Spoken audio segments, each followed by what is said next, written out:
नमस्कार शेतकरी मित्रांनो, शेतकऱ्यांच्या मनात सध्या अतिवृष्टी, नुकसान भरपाई आणि रब्बी हंगामातील अनुदान खात्यात कधी जमा होणार याचा मोठा प्रश्न पडत आहे।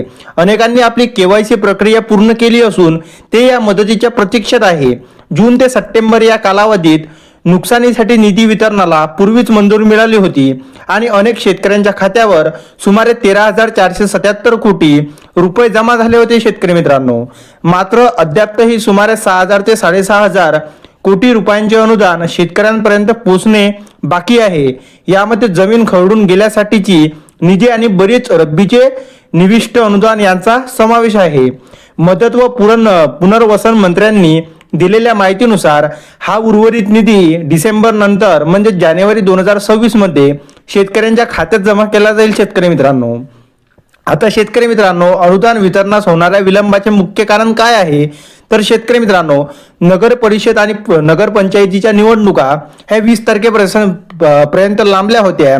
त्यासाठी 31 डिसेंबर नंतर मतमोजणी होणार आहे। या निवडणुकीच्या आचारसंहिता संपल्यानंतर लगेच महानगरपालिका, जिल्हा परिषद आणि पंचायत समितीच्या निवडणुका जाहीर होण्याची दाट शक्यता आहे। निवडणूक आयोगाची तयारी पाहता या निवडणुका साधारणपणे 13 ते 14 जानेवारी पूर्वी आटोपण्याची शक्यता आहे।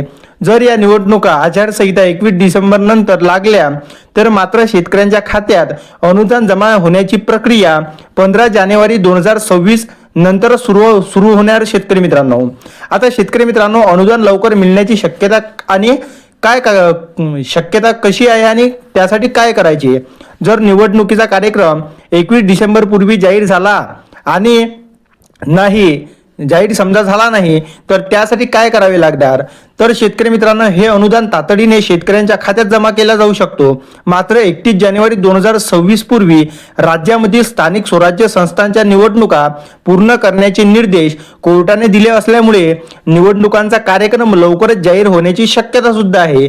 त्यामुळे पुन्हा एकदा अनुदान अडकू शकते। शेतकरी मित्रांनो, पूर्वी मंजूर असलेले अतिवृष्टी अनुदान वितरण करण्यासाठी निवडणूक आयोगाची कुठलीही अडकावी नव्हती, पण आता नवीन मंजुऱ्या आणि नवीन निधीच्या तरतुदीसाठी आयोगाची परवानगी द्यावी लागणार आहे। त्यामुळे आचारसंहिता संपल्यानंतर किंवा आयोगाची परवानगी मिळाल्यानंतरच उर्वरित अनुदान हे शेतकऱ्यांच्या खात्यात जमा होईल। शेतकरी मित्रांनो, आता ज्या शेतकऱ्यांची केवायसी अद्यापही बाकी आहे, विशेषतः सिंधुदुर्ग, रत्नागिरी, रायगड या 3 जिल्ह्यांमधील, त्यांनी लवकरात लवकर ती पूर्ण करून घ्यावी आणि मदतीची प्रतीक्षेत राहावे। म्हणजे शेतकरी मित्रांनो, या 3 जिल्ह्यासाठी महत्त्वाच्या सूचना अशा आहे की या जिल्ह्यातील खूप जास्त केवायसी बाकी आहे शेतकऱ्यांच्या, त्यांनी लवकरात लवकर केवायसी करून घ्यावे।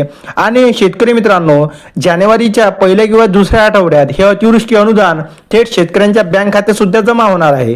व्हिडिओ आवडला असेल तर चॅनलला सबस्क्राईब आणि व्हिडिओला एक लाईक नक्की करा। धन्यवाद।